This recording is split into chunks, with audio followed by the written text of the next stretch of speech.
What is going on, YouTube? Good morning, good afternoon, good evening, wherever you might be listening to this. This is your boy Sutton Def from the Quiet Storm Sports segment of the Purple Rain Podcast YouTube channel. First and foremost, I want to thank each and every one of y'all for coming out to this episode of the show. We got a couple things to talk about on this episode, man. I told you guys I was going to be doing this daily show where I kind of cover things as they happen in real time. I know we normally go live on Mondays and Thursdays, but there's always news dropping. The NFL is right here. It's back. The Hall of Fame game was last night. A couple good things came from that, but I'm not really here to talk about the Hall of Fame game. I'm here to talk about some breaking news that's coming out of camp right now. Well, not even camp, but just the Dallas Cowboys, right? Let's get right into it, man. The Dallas Cowboys. Make sure you like the video, subscribe to the channel as well. If you want to support on YouTube, there are the super chats. If you're watching anywhere else, there is a direct Cash App link up there. And then also it lists it down below as well. But listen, man, Micah Parsons, man, has officially requested a trade. So yesterday, while we were on stream for episode 325 of the Purple Rain podcast, me, Simply AS10, and our guy Bradley, who was our special guest on yesterday's episode. If you haven't watched that, make sure you go check that out on our YouTube. We talked about Terry McLaurin, a fellow NFC East player. He also requested a trade from the Washington Commanders yesterday. But today, even bigger news and the Micah Parsons Cowboys contract negotiation saga. Yes, Micah Parsons has officially requested a trade. It's crazy stuff, to be honest with you. Crazy stuff. I really don't know why the Cowboys are deciding to run their organization like this, but it's kind of, you know, indicative of why they've gone 30 years without even an NFC championship game. You know what I mean? Like this is like it's seriously an incompetent franchise at this point. I think we can honestly say that. Make sure you sound off in the chat if you are here. You see the little chat bubble in the middle there. You guys will be showing up there. Team Ramey in the house. What's going on, Team Ramey? Appreciate you for coming through to this episode of the show. Make sure you guys go ahead and drop your comments down. I want to hear you guys' thoughts on this. And again, like the video, subscribe to our channel as well on YouTube at the Purple Rain Podcast. I am also live on Instagram right now as well, live on my personal Instagram. Shout out to everybody watching from my personal Instagram. I can see the comments you guys are putting down below too. My X is in here. It says Terry and Micah just doing what need to be done. Hey man, you might be right about that. You might be right about that, but the, honestly, Josh Harris and who is the owner of the Washington Commanders now, I believe, and then Jerry Jones, they need to get their shit together. Like a better words, they got to get their shit together because you can't just be letting go of star players. I mean, these are premium positions. When you talk about the premium positions in the NFL, you're talking about quarterback, you're talking about wide receiver, you're talking about left tackle, you're talking about edge rusher, right? Terry McLaurin's a wide receiver. Micah Parsons is an edge rusher. You need those positions. You have to have those positions, right? You got to, it's as simple as that. Micah Parsons is one of the best in the league, literally one of the best in the league at rushing the quarterback. What's going on, Mike? I see you there. Appreciate you for coming through, my boy. Hope you're doing well. But yeah, it's baffling to me that these teams are, kind of how you could say, they're just kicking the can down the road on signing their best player. I know teams do that because it's a business. They want to get the most money out of it. I understand. Fine, whatever. But again, man, when you turn around and they paid Jake Ferguson last week. They're tight end. The Cowboys. They paid Jake Ferguson last week. I think like $36 million or something like that, 14 mil per. Obviously, Micah Parsons is probably looking for upwards of $30 million a year. But listen, you're not going to go very far in this league if you do not have a game-wrecking pass rusher. Me as a Ravens fan, I know that. You know what I mean? There's been multiple times, especially in the playoffs, where I'm begging for the defense to get home and get a sack and really turn the tides or force a fumble, something like that. Some sort of like negative play. But if you don't have a guy like a TJ Watt, if you don't have a guy like a Miles Garrett, if you don't have a guy like a Micah Parsons, like a Trey Hendrickson, all these guys are special at rushing the quarterback, and that is a special ability to have, especially in today's league. But yeah, as you guys see here, the report says he has requested a trade. Micah Parsons has requested a trade out of Dallas. I do want to read his sentiment posted. He actually wrote it in the notes app, right? He wrote it in the notes app, and it's pretty long. It's pretty long, but I do want to read through it so we can kind of get into the mind of Micah here. So I'll go ahead and read it. And I quote, "Yes, I wanted to be here. I did everything I could to show that I wanted to be a Cowboy and wear the star on my helmet. I wanted to play in front of the best fans in sports and make this America's team once again. The team my pops and I grew up cheering for way up in Harrisburg, Pennsylvania. Unfortunately, I no longer want to be here as part of the Cowboys. I no longer want to be held to I no longer want to be held to closed door negotiations without my agent present. I no longer want shots taken at me for getting injured while laying it on the line for the organization, our fans, and my teammates. I no longer want narratives created and spread to the media about me. I had purposely stayed quiet in hopes of getting something done, but since there is fusion out there, let me clear some things up. I had my agent reach out to the Cowboys last offseason after my third year in hopes of getting a deal done early. Unfortunately, the team did not want to start any negotiations at that point. I was okay with that, didn't complain, and I focused on the 2024 season. After the 2024 season, I told my agent once again to let them know we were open to negotiate when they met at the combine. My agent informed me I should wait for other deals to get done because the price would only go up, but I didn't care and I wanted to secure myself as a Cowboy long term. This was before any other pass rusher deals. Um, this was before any other pass rusher deals got. Let me see. After the season, I told my agent once again to let the team know. Blah blah blah. Okay, so Adam Schefter. This was screenshot. Hold on, let me get down here. This okay, so here's where we left off. This was before any of the other pass rusher deals got done this offseason. I knew I would be leaving money on the table, but again, I was okay with that. Again, radio silence as far as my extension. In March, I met with Mr. Jones to talk about leadership. Somehow, conversation turned into him talking contract with me. Yes, I engaged in a back and forth in regards to what I wanted from my contract, but at no point did I believe it was supposed to be a formal negotiation. And I informed Mr. Jones afterward my agent would reach out thinking this would get things done. But when my agent reached out and spoke to Adam, he was told the deal was pretty much already done. My agent, of course, told him that that wasn't the case and also reached out to Steven Jones. Again, the team decided to go silent. At that point, we decided we would allow the team to reach out to us whenever they decided they wanted to talk. Yet, still not a call, email, or text message to my agent about starting a negotiation. Up to today, the team has not had a. Let me see. Go to the next page here. Up to today, the team has not had a single conversation with my agent about a contract. Not one demand has been made by my agent about money, years, or anything else. Still, I stayed quiet, but again, after repeated shots at myself and all the narratives I have made a tough decision, I no longer want to play for the Dallas Cowboys. My trade request has been submitted to Stephen Jones personally. End quote. So it really does sound like from that, Micah Parsons has been doing his due diligence, right? For the past couple of seasons to get the Cowboys to the table with him and his agent to get a long-term deal done. Very basic stuff. Very basic stuff. Nothing, I don't think he was necessarily asking for any sort of special treatment, anything like that, at least not according to Micah Parsons. However, it seemed like Jerry Jones and the Cowboys have danced around his negotiations. They're not sure. They're kind of on the fence about it. They kind of want to casually bring him into a meeting about supposed to be about leadership, but then hey, what do you think about taking X amount of dollars next year and the year after that? You know what I mean? Just trying to like sneak through a little contract with him, not trying to do things officially. They're trying to do things, it seemed like under the table when it comes to Micah Parsons. And of course, it would only be under the table so much because of course whatever deal he got from the Cowboys, if he did get one, it would go public. But it looks like they weren't trying to get his agent involved because agent is the one who's going to get you the most money, right? Agents are there. So number one, they can get paid. But in order for them to get paid, to make sure their athlete, their client gets the most money possible, the biggest bag possible. That's the job of an agent, right? So I think what Cowboys were doing, they were saying like, "Hey, look, like we don't necessarily want to pay you what you are worth, right? We've already got a bunch of contracts, CD Lamb, we've got Dak Prescott, you know what I mean?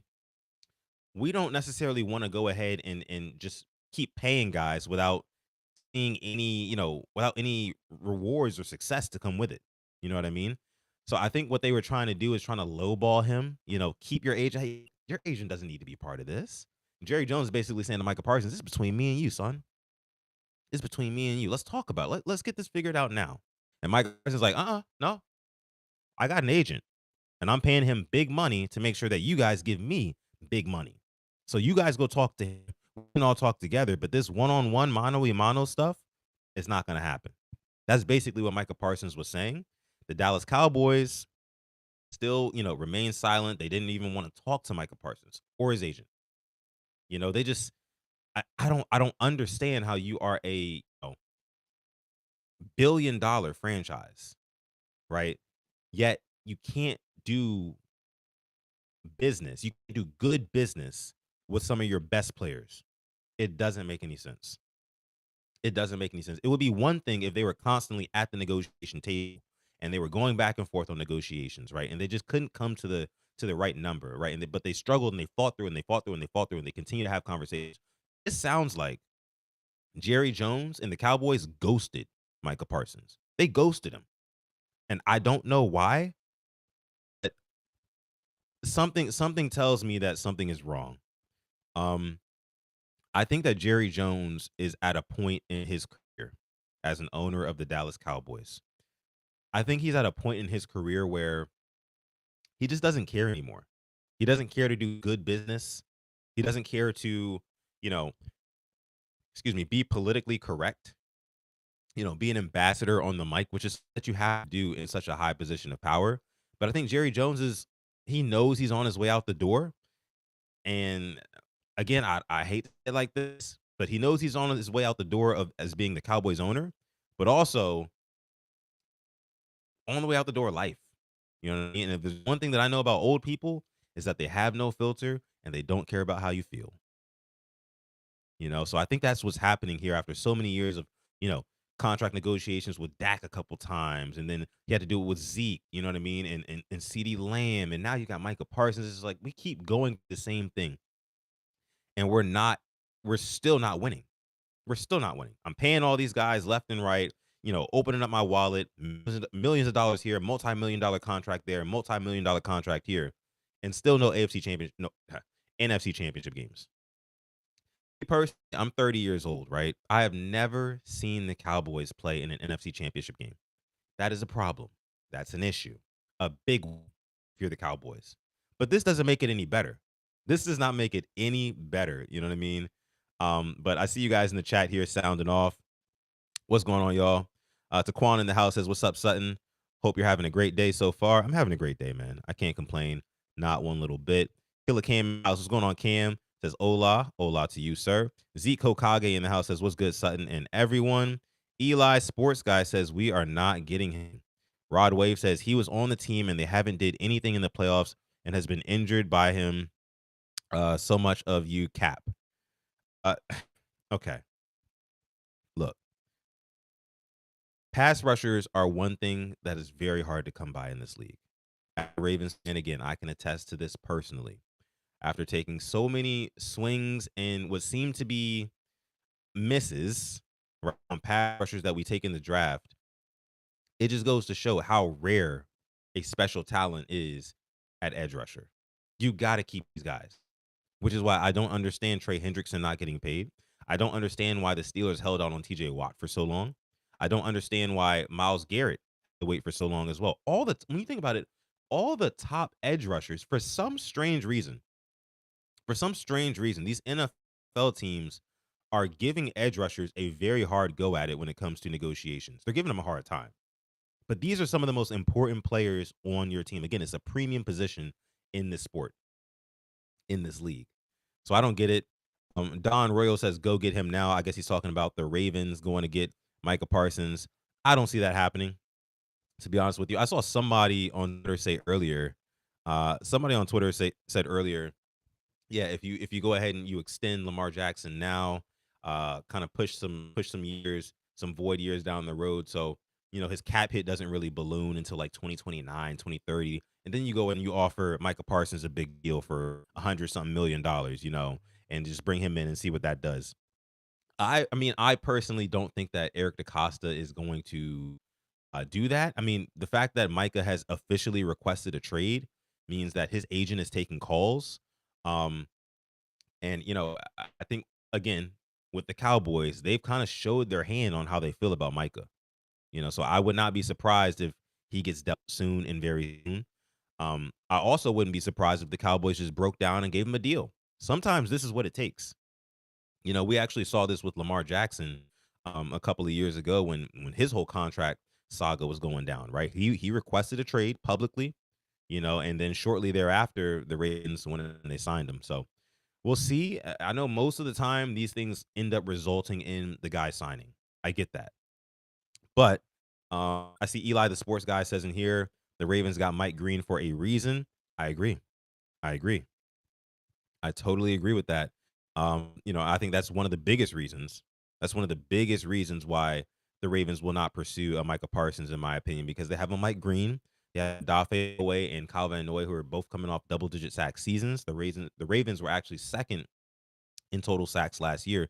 They just need, timing of those sacks to be a little bit better. Like we need playoff sacks. We need playoff pass rush. Like we need some demons in the backfield in the playoffs. And I think that that's what they picked up Mike Green for. Is hopefully he can be that guy when you're rushing four who can get immediate pressure and really force the quarterback into some mistakes. Eli also says Dallas will pay him right before week one. I can agree with that too. I think I agree with that. But this is it's still it's very, very telling to see how edge rushers around the league are being treated. Again, do I think he'll sign with the Ravens? No. I don't think he'll sign with the Ravens. I really don't. But or he'll get traded to the Ravens. But it'll be interesting to see how this unfolds. I did see some more tweets from our guy Ari Myrov here pertaining this situation. Let me go ahead and see if I can pull those up. There was one interesting one right before I went live. Let me see. Yeah, so right here you can see Micah Parsons pays agent to negotiate for him. The Cowboys have been trying to go around that and negotiate directly with the player and bypass the agent. It's a laughable situation that an NFL organization operates like this. So if you remember correctly, a couple of weeks ago, Jerry Jones got up on a podium like during training camp and was addressing the media, which is very weird. And owners typically don't do that, but he did it because it's Jerry Jones and he wants to be in the spotlight and everybody hear what he has to say. And basically, Jerry Jones was saying that like he was downplaying the whole contract negotiation between the Cowboys and Michael. Parsons. He was saying, "Oh well, he was out like 6 games last year and we didn't have him. So how do we know he's going to be good and healthy and ready to go? It's no guarantee." When that's not the truth. He was not out 6 games. I believe it was four. So he was wrong there. And then he kind of takes a shot at Micah Parsons' agent by saying that, "Hey, like I don't even know this guy's name." Like, and Ari's right here.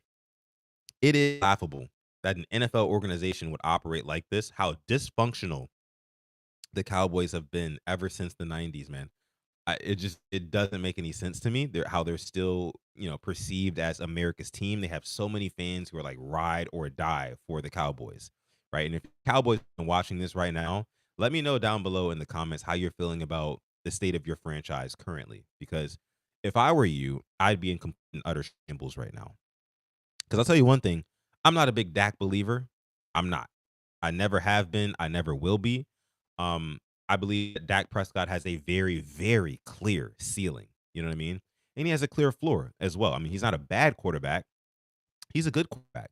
But is he a good enough quarterback to will your team to, a Super Bowl through the playoffs? I don't see that ceiling in Dak Prescott. I don't. Even with the CD Lamb and the George Pickens now, I, I really don't see it. I really don't. Um, but defense is a very, very big thing. You know what I mean? I remember when in the first year of Micah Parsons and Trayvon Diggs, everybody thought that the Cowboys were back. Obviously didn't really take that next step. Got bounced out of the playoffs in that 2023 season, I believe, to the Packers. I want to say embarrassing loss. But yeah, man, this is also embarrassing from the Cowboys, man. Just absolutely inexcusable. if you're that front office for the Cowboys, man, you ought to be ashamed. If you're a Cowboys fan, I would be ashamed. As a Ravens fan, I'm ashamed for you Cowboys fans. I'll say that. Um, but yeah, let's go ahead and move on here. So there were some talks this morning coming from the national media about Lamar Jackson, as it typically you would have it, right?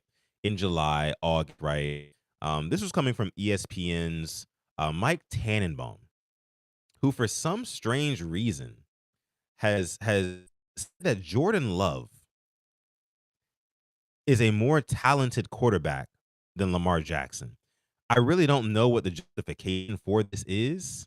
So, I'll shut up. I'll just let you listen to what Mike Tannenbaum had to say about Jordan Love being a more talented quarterback than Lamar Jackson. Let's listen. Mike T, do you agree that Lamar is the most talented quarterback in the NFL? I don't. I love Lamar, and I love his improvement going from 58 to 68% completion percentage throughout his career. But I'm going to go with the aforementioned, hopefully that's not an SAT word, Jordan Love as the most talented quarterback in the NFL. When you were designing a quarterback and taking nothing away. You see that? Up above, they didn't like that That's answer. what See They that? didn't like that answer. See how the lights went out? They flickered when he said that? Strike. A Ravens fan is going lots here. Jordan, I got you, buddy. Is a Lights filibuster? went out because they knew you were talking nonsense. Exactly. Is filibuster a big word, Kmart? Yes. I'm going to start my filibuster today. Look, I love Lamar Jackson, and he deserves a ton of credit, guys. When you're in a draft room, you hear a lot about the deep sets the floor and the character sets the ceiling. Lamar Jackson's career is about fulfillment of all his incredible athletic gifts, and he's become a much better quarterback, a much better passer than when he first came out. Again, he went to the bottom of the first round for those questions. And let's give John Harbaugh all the credit in the world, which is why so many players love playing for him. He's a two-time MVP. He could have been the MVP a year ago, but with that said, if the four of us were starting a team. Come on, bro. I know this man did not just say you got to give John Harbaugh all the credit in the world for the success of Lamar Jackson. I know this man did not wake up this morning, roll out of bed, look in the mirror, brush his teeth, wash his face, comb his hair back like how he has it, because he's halfway bald at this point in his life. Shout out to him, though. I know he did not roll out of bed and say this to himself on the way to work. Like, yeah, I'm going to make a take today that Jordan Love is a more talented and, did he say, better quarterback than Lamar Jackson. And I feel like he's about to say, if you're going to start an organization, you're going to start a team right now, who would you rather have, Jordan Love or Lamar Jackson? If he says Jordan Love, let's just keep listening. I think there's only 15 seconds left. Today, I would take Jordan Love. I just think he's a little bit bigger. He's a little bit more talented. And I think over the course of his career, he's a little bit bigger and he's a little bit more talented. I mean, I can't argue with a little bit bigger. I don't know Jordan Love's exact measurables, but I do think he's a little bit more on the taller side than Lamar Jackson. But so is Anthony Richardson. You know what I mean? So, like, what are we talking about here, Mike Tannenbaum? Like, I get it. I understand. Football is right around the corner. I understand that. And, like, there's still no games yet, so we have to kind of say these things. We kind of have to give these hot takes, but, like, these takes aren't even hot. They're not even hot. I mean, they're very obviously freezing cold takes. He pulled this take straight out of the freezer, right? The deep freezer at that. He went to his garage, right? Went to the deep freezer, stuck his hand all the way to the bottom where there are ice crystals at, and pulled this take there. Freezing cold take.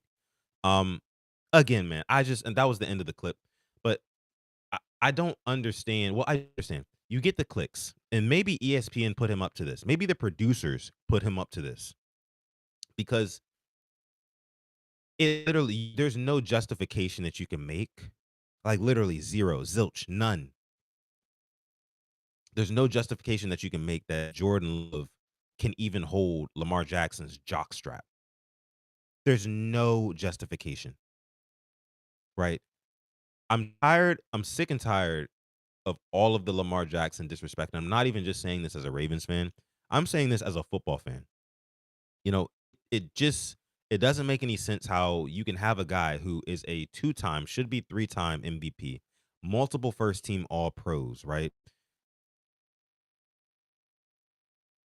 How you can continuously discredit his achievements. And the way I look at it is this. The way I look at it is this, right?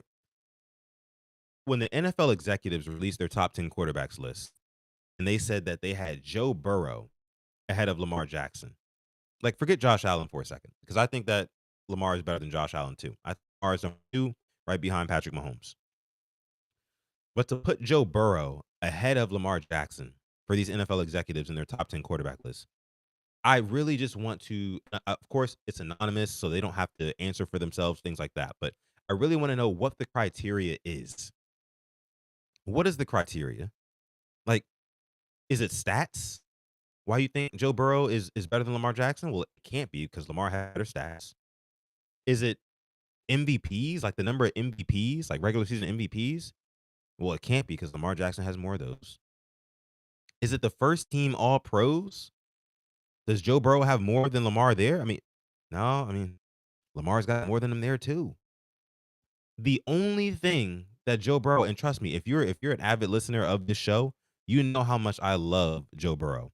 Love him to pieces, man. I love him. I think he's an awesome quarterback. But there is no rhyme or reason why anybody would say that Joe Burrow is better than Lamar Jackson or should be rated higher than Lamar Jackson. I see Matthew in the chat saying Lamar sucks. I mean, you control all you want, Matthew. I mean, I get it, but we all know Lamar doesn't suck. So, good day to you. Judy Harris says it's all about skin color. That's just the way it is. Honestly, Judy, I have to agree with you. I gotta agree with you there. I'm not one to typically pull the race card, but that's clearly what it is. I mean, if you look at it like this, imagine if Joe Burrow and Lamar Jackson just switched, abilities, skills, current achievements. Like if today Joe Burrow was in Lamar Jackson was in Joe Burrow's body, we would be talking about Joe Burrow literally right now as like future Hall of Famer, one of the best of all time to do it. You know what I mean? Unequivocally, like second in the league. Like who's Josh Allen? Who? If Joe Burrow had the ability and the current achievements of Lamar Jackson, yes, they would still say, yeah, he's got to win the Super Bowl. But there would be none of this, oh, Jordan Love is more talented. Joe Burrow would be looked at as a fucking unicorn. If he could run and pass and do all the same things that Lamar Jackson has done, he had accomplished the same things that Lamar Jackson has accomplished at this point in his career. He would be looked at as a unicorn, Joe Burrow would.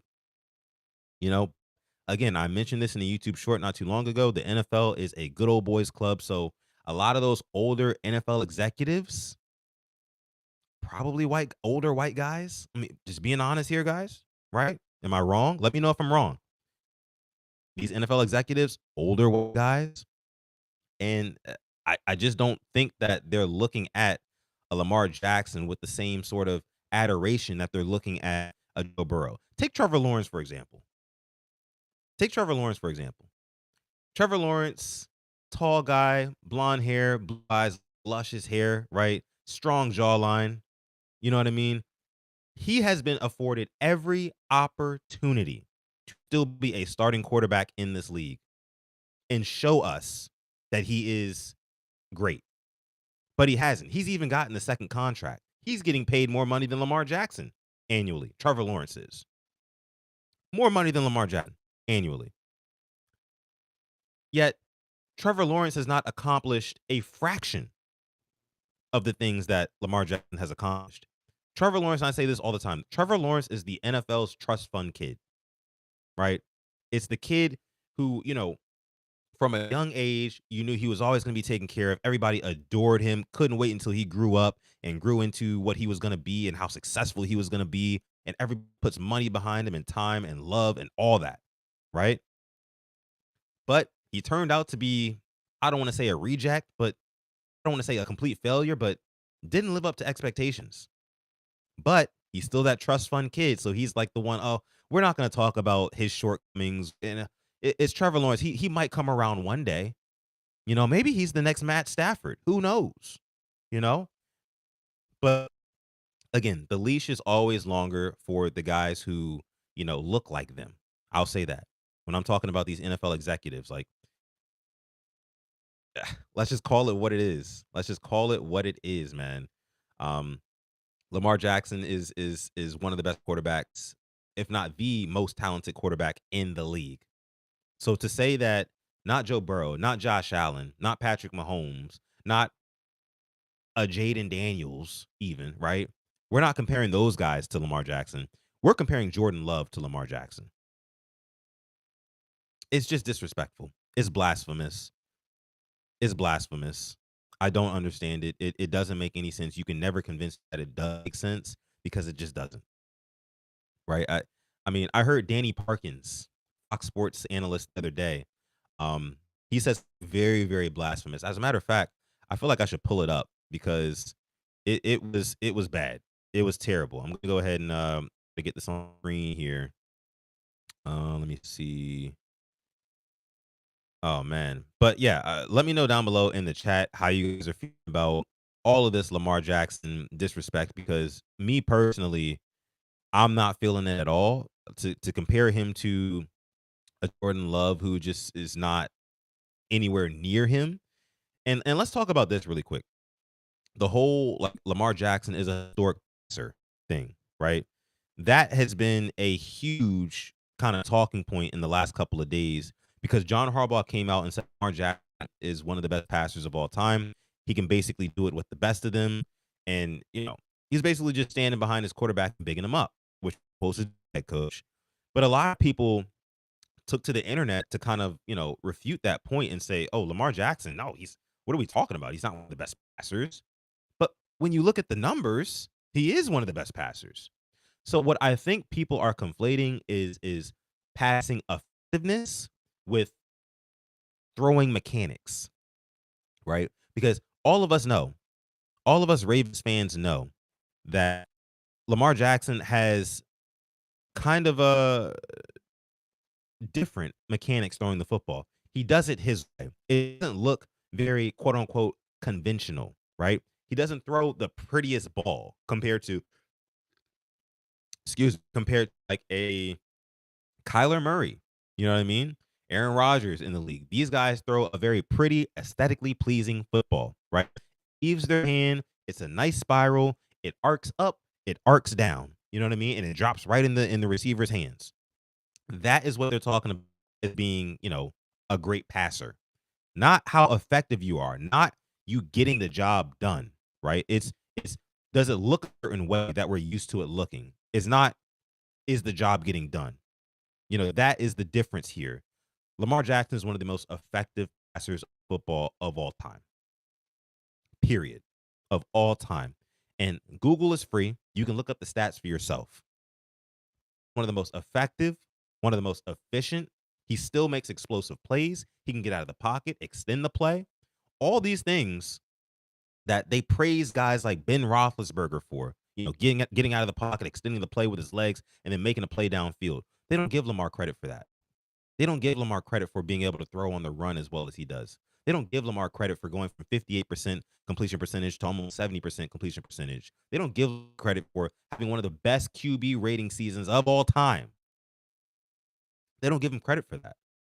You know, mainly the credit now is, oh, well, he's got Derrick Henry. So, I mean, duh, obviously he's going to look a lot better in the passing game. No. Go back to 2019. Go back to 2019. And you let me know for you guys who are saying Lamar sucks in the chat. I think his name was Matthew. I would say Matthew. Let me know who were Lamar Jackson's receivers in 2019 when he won the MVP and threw 36 touchdowns and 7 interceptions. Who were receivers? I mean, he had a rookie Hollywood Brown, probably his best receiver at the time. Willie Snead fourth, Miles Boykin, Chris Moore, guys like that. And shout out to all those guys. I mean, those guys made it happen in whichever way they could when they were with the Ravens. But you don't know those guys. You don't know those guys. And where are those guys now? Nowhere to be found. So it's just like people talk about Lamar Jackson still past. They talk about it like it's still 2017, right? And everybody wants to be wrong. Everybody wants to be right about Lamar Jackson. They want to be right about it. That's the thing. Let me see what you guys are saying here. Stop paying attention to these guys. They just don't want to admit they were wrong about Lamar. Exactly, bro. Exactly. They don't even know what cover 2 is. Yeah, man. D Wiz says pedestrian. What's going on, D Wiz? Appreciate you for coming through today. Let me see if I can pull this on screen for you guys. All right. Here we go. Here we go. All right. So this is Danny Parkins, Fox Sports One analyst, right? This is a guy. Here's a guy who is filling in for Colin Cowherd on his show, and he's doing these win totals predictions, right? He's doing these win total predictions. Let me go ahead and pull it up on the screen. I think it fell off the screen. Hold on. There we go. And boom. All right, so he's doing these win total predictions over under for everybody in the NFL. I'm only going to focus on the AFC North because that is the division that the Ravens are in.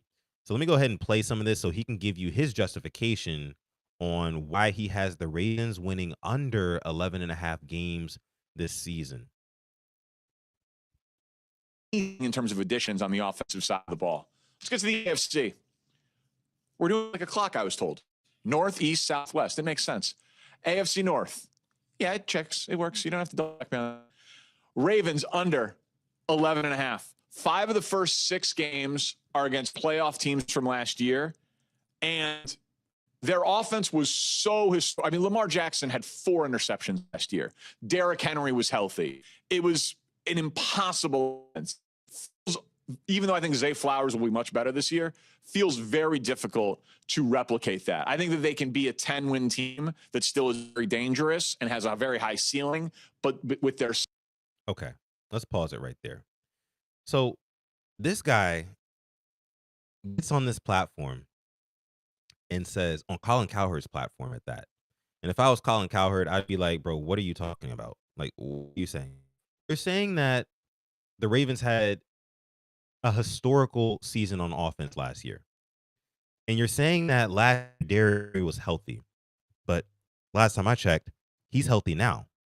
He's healthy this year. And you're saying that you Zay Flowers to take another step and be even better. Let me get this right. We're going into another year of healthy Derrick Henry.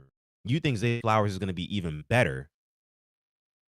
We also got DeAndre Hopkins. We also got better on defense. Yet the Ravens are to regress. How does that make any sense? How does that make any sense at all? Like, it doesn't make any sense. I don't get. NFL production says it's quite ridiculous, and they are always wrong. I got my guy DeAndre Banks in the house. What's going on, DeAndre? Appreciate you for coming through. Long time friend. So last year, Lamar was 6th in yards, 3rd in passing touchdowns. Hold on, let me see. Your comment went up a little bit. Tied for 1st in QBR, only 4 picks, and the best passer rating. I was watching the with segment Mike T on First Take earlier. Dude has no idea what he's talking about. Not a clue. Contradicted himself on live TV, says Taquan. And see, it gets worse. It gets worse. Oh, yes. It's worse than this. I promise you. Let's continue. So, let's just recap really quick. He already thinks that Ravens are going to win under games. I want you to remember that. He thinks the Ravens will not win 12 games. He's saying the Ravens will not win 12 games. They will go under 11.5 wins this season. Keep that in mind. Let's continue. Schedule regresses a little bit. It's also because I believe in the Bengals and the Steelers. I have overs for both of them. This Bengals fact is maybe my favorite one of the whole exercise that we're doing here as I go through all 32 over-unders. They averaged 27.8 points per game last year. Last 5 years, if you score 27 or more points, on average, you win 12 games. They won. You hear that? Did you hear that? Did you just hear him contradict himself on live TV, like Quan just said? For those of you guys who didn't hear what Danny Parkins said just there. Well, let's back up a little bit. First, he said the Ravens will not win 12 games. They will not win 12 games. Then he goes on to say, statistically speaking, in the last 5 seasons of the NFL, teams that average 25 points per game or more in the regular season, on average, those teams win 12 games. And he's making a point here saying that the Cincinnati Bengals are going to be good this year. They're going to win over 9 games, I think he says. He's saying that because they scored 27 points per game last year, and they only won 9 games. He's saying that if the defense of the Cincinnati Bengals can just be competent, not even top 10, top 5 defense, just be average or somewhere right around average, the Bengals can win 12 games. Because statistically speaking, in the last 5 years, teams who score 25 points per game or more, they win 12 games. That's what he's saying. Yet, if I remember correctly, the Ravens scored 30 points per game last season. Oh, by the way, had a top 5 defense. So not only did they outpace the Bengals in scoring, they also had a top 5 defense, not a competent defense, but a top 5 defense. They ended the year in 2024 in the regular season pretty much leading in most defensive statistical categories. So how can you make the point, Danny Parkins, that the Bengals can win 12 games if they just continue to score 27 a game and just get slightly better on defense, but the Ravens win 12 games even though they score 30 a game and they have a top 5 defense and they only got better over the offseason? How does that make any sense? How does that make any sense? He just completely contradicted himself on live television. He should be ashamed. Colin Cowherd should be ashamed for having for him and just spew this utter bullshit on his platform. I don't understand it, but I'll let him finish what he has to say. 9. Just be competent defensively. Use 3 of your first 4 picks on defensive players in the draft. Defensive coordinator bump. Bengals are a double-digit win team. Steelers just have to be okay on offense to hit this over. They're 37-6 in their last 5 years if they score 20 points a game. 37-6, score 20. Aaron Rodgers, you got DK Metcalf and Jonnu Smith and Jalen Warren and Freiermuth. Can you score 21 points per game? If you can, Mike Tomlin's going to get you to over 8.5. Let's go through the Browns' first 6 games, shall we? You'll understand why they're at under 5.5. Bengals, Ravens, Packers, Lions, Vikings, Steelers. Yikes. That feels like an 0-6 start for the Cleveland Browns. I got them under 5.5 wins. To the AFC East, the Buffalo Bills. All right. No one's caught up to them in this division. Patriots have gotten better, no doubt about it. But I think people are a little crazy there. Buffalo is AFC East here. Odds-on favorite to be the 1 seed in the AFC, the biggest favorite to win it. There we go. AFC East he's talking about now. Bills automatically over 11.5. Now listen, I understand that the AFC East is not as tough as a division as the AFC. The AFC East, they tend to take turns with one dominant team, with one super dominant team. Of course, we know in the 2010s, it was the Patriots. Now in the 2020s, it is the Bills. Maybe the tide turns to the Jets or the Dolphins these days. I don't know. But today, the Bills are by far the best team in the AFC East.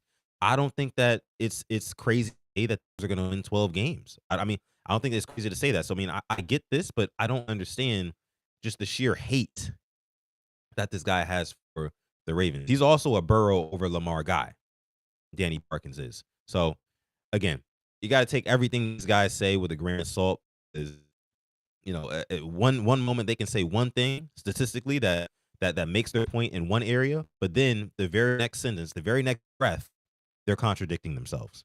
And these are supposed to be professionals on national TV. I mean, you might as well throw me up there. Hopefully I do get up there one of these days. Hopefully you guys can help by liking the video, subscribing to the channel, donating to the cause, excuse me, things like that. And hopefully I can get up there and I can kind of represent us, sensible people, right? Sensible people, like D-Wiz says in the chat. But yeah, guys, I really just want to get on here and touch on those few topics. Micah Parsons trade request. I don't think that he's going to be a Raven. If he were, just know I would on stream, probably streaking. I don't know what I would do. You know what I mean? I'd be streaming immediately. I don't know what I would do, but crazy. It'd be something big for sure. Melvin in the house says, I can be a better football analyst than a lot of these guys. Plus, I will not be biased. If Patrick Mahomes has a game, I will say that game he sucked. but call it straight down the line. And that's how you're supposed to do. That's how you're supposed to do. However, I do recognize that, this is hot take culture. This is what gets the clicks. Obviously, I'm here talking about it, reacting to it. This is why these guys do what they do, so we can get talking and so we can tell these guys they're an idiot because it makes us feel good to tell these guys who are making however much money they're making from ESPN and Fox Sports. It feels good to tell these guys they're idiots. Sometimes it does, just truthfully speaking. Judy says what he is saying, just be the Raven and you will be the best. But that's not true. Just be the Raven or beat the Raven. Not sure what you're saying there, Judy. Anyways, again, if you are new to the Purple Rain Podcast YouTube channel, again, my name is Sutton Def. You have a co-host, and his name is Simply AS10. You might have heard of him. Highlight Goat here on YouTube. I do a show with him every Monday and Thursday at 6:30 p.m. Eastern Standard Time. Talk Ravens football, and then we cover other things from the NFL as well. But listen, this is the Quiet Storm Sports segments where it's going to be just me. We talk about things going on in the NFL before the season, throughout the season. So make sure you stay tuned, man. We can build a little relationship here. Me and you watching right now. Hit that like button, subscribe to the channel, and you are good with me, my friend. You are good with me, my friend. I promise you. I'd appreciate it greatly. If you have it in your heart to donate to the cause, that'd be awesome too. But listen, man, I love every last one of you guys part of the Rain Gang. If you want to join the Rain Gang, again, subscribe to the channel. Follow us on Instagram at the Purple Rain Podcast. I want to give a shout out to everybody who's watching from my Instagram as well. I don't think the comments are popping there, but I see my guy Dre in there too. Appreciate all of y'all for coming through to this episode of Quiet Storm Sports. Like the video, and I'll see you guys in the next one. Peace.